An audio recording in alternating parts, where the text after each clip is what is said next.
آخر ایران ہی کیوں؟ آخر کیوں بار بار ایران کی سڑکوں پر لاشیں گرتی ہیں؟ آخر کیوں یہ ریجیم چینج بار بار دروازہ کھٹکھٹاتی ہے؟ یہ سب اچانک نہیں ہو رہا، یہ وہ زخم ہیں جو تاریخ نے بار بار دیے، کبھی اندرونی ظلم، کبھی بیرونی طاقتیں، اور ہمیشہ قیمت عام عوام نے ادا کی، اور کبھی بیرونی ہاتھوں نے آگ میں تیل ڈالا۔ آج جو ایران جل رہا ہے یہ صرف آج کی کہانی نہیں،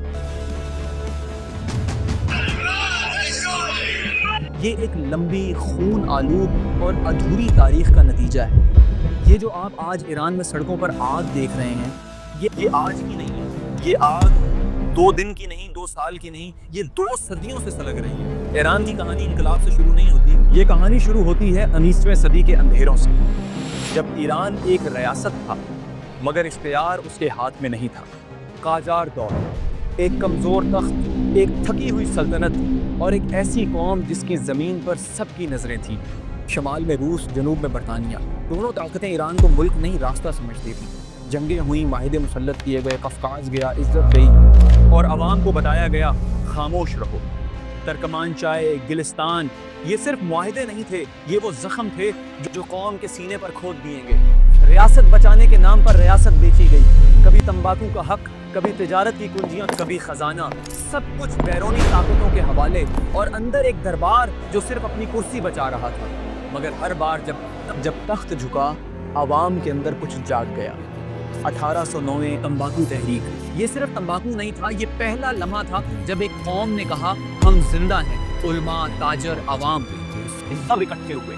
یہ وہ بغاوت تھی جو ریاست کے خلاف نہیں، ریاست کو بچانے کے لیے تھی۔ مگر طاقت نے سبق نہیں سیکھا، ظلم بڑھا، قرضے بڑھے، غیر ملکی اثر بڑھا، اور دربار اور زیادہ کمزور ہو گیا۔ پھر آیا 1905، 1906 آئینی انقلاب۔ یہ سڑکوں پر نعرے نہیں تھے، یہ ایک قوم کی فریاد تھی، قانون چاہیے۔ مجلس بنی، آئین لکھا گیا، بادشاہ کو پہلی بار جواب دہ بنایا گیا۔ یہ انقلاب نہ امریکہ کا تھا، نہ روس کا، نہ برطانیہ کا، یہ ایرانی عوام کا تھا۔ مگر طاقتیں خاموش نہیں رہتیں۔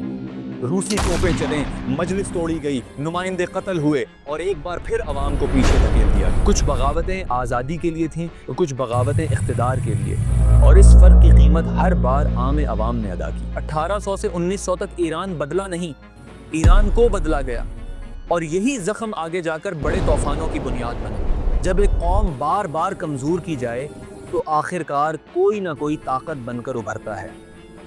1921 ایک فوجی قدم، ایک خاموش بغاوت، اور تاریخ نے نیا موڑ لیا۔ رضا خان آیا، بندوق کے ساتھ، نظم کے وعدے کے ساتھ، اور اس نعرے کے ساتھ ریاست کو مضبوط کرنا ہے۔ قاجار گئے، پہلوی آیا، ریلوے بنے، فوج مضبوط ہوئی، مرکز طاقتور ہوا، مگر قیمت؟ آوازیں دب گئے، سیاست خاموش ہوئی، اور قوم پھر ایک شخص کے گرد قید ہو گئی۔ یہ رجیم چینج عوام کے ہاتھ میں نہیں تھا، مگر عوام کی تھکن اس کے پیچھے کھڑی تھی۔ پھر دوسری جنگ عظیم آئی، طاقتیں بدلی، نقشے بدلے، اور ایران ایک بار پھر دوسروں کی جنگ کا میدان بن گیا۔ رضا شاہ گیا نہیں، ہٹایا گیا، اس کی جگہ محمد رضا شاہ آیا، کم عمر، کمزور، مگر طاقتور سائے کے ساتھ۔ پھر وہ لمحہ آیا جس میں سب کچھ بدل گیا۔ ایران نے کہا یہ دولت ہماری، مصدق آیا، ووٹ سے، امید سے، عوام کے سہارے۔ یہ انقلاب نہیں تھا، یہ اصلاح تھی، یہ وقار کی کوشش تھی، مگر طاقت یہ برداشت نہیں کرتی۔ 1953 سازش، پروپیگنڈا، پیسہ، اور اندرونی کمزوریاں۔ حکومت گری نہیں، گرائی گئی۔ CIA، MI6، اور ایک بار پھر ایران نے سیکھا جب ریاست اپنی دولت مانگے، طاقت اس کی حکومت مانگ لیتی ہے۔ شاہ واپس آیا، پہلے سے زیادہ مضبوط، پہلے سے زیادہ سخت۔ ترقی ہوئی، عمارتیں اٹھیں، مگر خوف بھی بڑھا۔ ساواک، جیلیں، خاموش زبانیں۔ یہ وہ وقت تھا جب ریاست مضبوط تھی مگر معاشرہ ٹوٹ رہا تھا۔ مذہب، بازار، طالب علم، سب الگ الگ سسک رہے تھے، اور جب مختلف درد ایک جگہ جمع ہوں تو انقلاب جنم لیتا ہے۔ 1979 سڑکیں بھر گئیں، نعرے گونج اٹھے، شاہ چلا گیا۔ یہ انقلاب صرف ایک شخص کے خلاف نہیں تھا، یہ دہائیوں کی مداخلت، ذلت، اور دباؤ کے خلاف تھا۔ ایک نظام گرا، دوسرا آیا، مگر تاریخ یہاں بھی ختم نہیں ہوئی، کیونکہ ایران میں مسئلہ ہمیشہ حکومت نہیں رہا، مسئلہ ہمیشہ اختیار پر قبضہ رہا ہے۔ 1979 کے بعد ایران نے ایک نیا راستہ چنا، خود مختاری کا، مزاحمت کا، اور انکار کا۔ انکار بیرونی حکم کا، انکار پرانی غلامی کا، مگر طاقت یہ بات آسانی سے قبول نہیں کرتی۔ انقلاب کے فوراً بعد ایران کو سانس نہیں لینے دی گئی، جنگ مسلط کی گئی۔ Secure sector Charlie. Repeat. 8 سال، لاشیں، تباہی۔ یہ جنگ صرف سرحدوں پر نہیں تھی، یہ ایک پیغام تھا۔ سر اٹھانے کی قیمت ہوتی ہے۔ پھر پابندیاں آئیں، ایک کے بعد ایک، سخت تر، گہری تر۔ معیشت کمزور ہوئی، کرنسی گری اور روزمرہ زندگی بوجھ بنتی گئی۔ مگر دنیا نے کہا مسئلہ حکومت ہے۔ حقیقت یہ تھی دباؤ عوام پر پڑ رہا تھا۔ امریکہ طاقت کے بل پر نظام بدلنے کی خواہش، اسرائیل علاقائی توازن کے خوف میں مبتلا، بعض یورپی طاقتیں مفادات اور بیانات کے بیچ لٹکی ہوئی۔ یہ سب براہ راست جنگ نہیں چاہتے تھے، اس لیے ایک نیا محاذ کھولا گیا، انفارمیشن وار۔ سوشل میڈیا، بیانیے، غصے کو سمت دینا، ہر حقیقی مسئلے کو ایک ہتھیار بنانا۔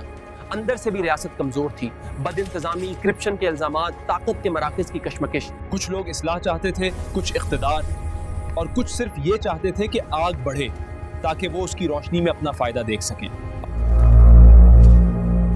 عوام ایک بار پھر درمیان میں تھے، ان کے مسائل حقیقی تھے۔ مہنگائی، کل یہی چیز آدھی قیمت پر تھی، آج یہ بھی ہماری پہنچ سے باہر ہے۔ بھائی قصور میرا نہیں، ہر دن قیمت اوپر جا رہی ہے۔ بے روزگاری، پڑھ لکھ لیا، ڈگری بھی ہے، لیکن کام کہیں نہیں۔ ہم بھی گئے تھے نوکری مانگنے، کہا پابندیاں ہیں، فیکٹری بند ہے۔ پابندیاں، یہ مشین خراب نہیں ہے، یہ پابندیوں نے بند کی ہے۔ قرضہ باہر سے آتا تھا، اب نہیں آتا۔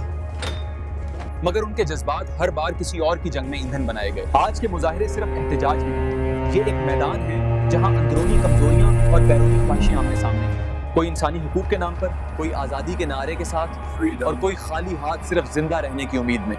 تاریخ چیخ چیخ کر کہتی ہے جب بھی ایران میں ریاست کو کمزور کیا گیا، فائدہ کبھی عوام کو نہیں ہوا۔ سوال آج بھی وہی ہے جو 2 صدیوں سے زندہ ہے، کیا یہ تبدیلی واقعی اندر سے اٹھ رہی ہے، یا ایک بار پھر تاریخ پردے کے پیچھے سے خود کو دہرا رہی ہے؟